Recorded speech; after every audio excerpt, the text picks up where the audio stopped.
अपना नहीं लेते हैं तो हमारा मंगल नहीं हो सकता है। ठाकुर जी वही बात बोल रहे हैं। हम अपना अभ्यास संस्कार में रहते हैं, जो हम अपने पूर्व पुरुष से जो करते आ रहे हैं वही मेरा जीवन में संस्कार बन गया है। अभ्यास करते करते वही करते करते हमारा जीवन में वो संस्कार बन गया है और वही हमें जो करते हैं वही फल मिलता है। जो अभी बता रहे थे दादा, जो हमारा कर्म ही है जो हमारा फल। जो कर्म, क्या कर्म करना है तो वही कर्म करना है। जब तक हम इष्ट गुरु से सदगुरु से युक्त नहीं होते हैं, जब मेरे जीवन में वैसा आदर्श नहीं होता है, हम अच्छा चिंतन भी नहीं कर सकते हैं, अच्छा कर्म भी नहीं कर सकते हैं। इसलिए अच्छा कर्म और अच्छा चिंता करने के लिए, चिंता पहले करेंगे उसके बाद कर्म करेंगे, पहले कर्म नहीं आएगा। पहले सोचेंगे फिर उस हिसाब से हम आगे बढ़ेंगे। तो इसलिए हमें वो जो कर्म करना है और जो चलना है, अपना संस्कार का जो अभ्यास संस्कार को ठीक संस्कार में लाना है, उसके लिए सदगुरु का जीवन में सदगुरु को अपनाना है एवं उसी के हिसाब से चलना है। उनका एक विधि विधान है, उस विधान के हिसाब से अगर हम अभ्यस्त हो जाते हैं, ठाकुर जी चाहते हैं जे इष्टवृत्ति अगर हम करते हैं तो हमारे जीवन में बहुत सारे कर्मफल कट जाता है। हमारे जीवन में अकाल मृत्यु को भी हम रोध कर सकते हैं, अकाल मृत्यु से भी हम अपना बच सकते हैं। ठाकुर जी का वाणी है, इष्टवृत्ति लाता ही है सबका परित्राण, जैसा हो आपदा विपदा जैसा हो प्राण, इष्टवृत्ति लाती है सबका परित्राण। ठाकुर जी का वाणी है। जीवन में जैसा भी परिस्थिति क्यों ना है, इष्टवृत्ति सबका परित्राण लाता है। तो उस इष्टवृत्ति कैसे करना है, कैसे इष्ट को देना है, ये विधान ये माफिक अगर नहीं करते हैं तो हमारे जीवन में मंगल नहीं आ सकता है।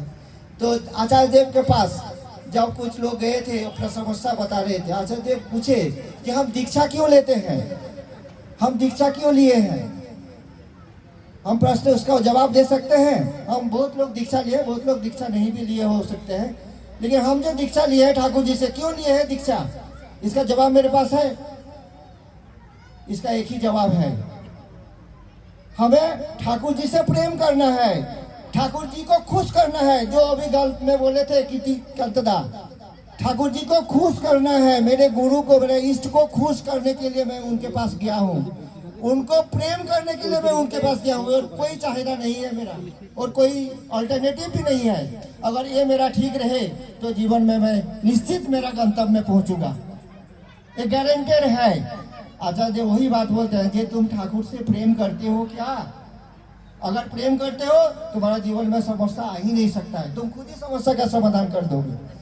कोई भी समस्या नहीं है अपने जीवन में, इसलिए ऐसा चलन में चलना है हमें।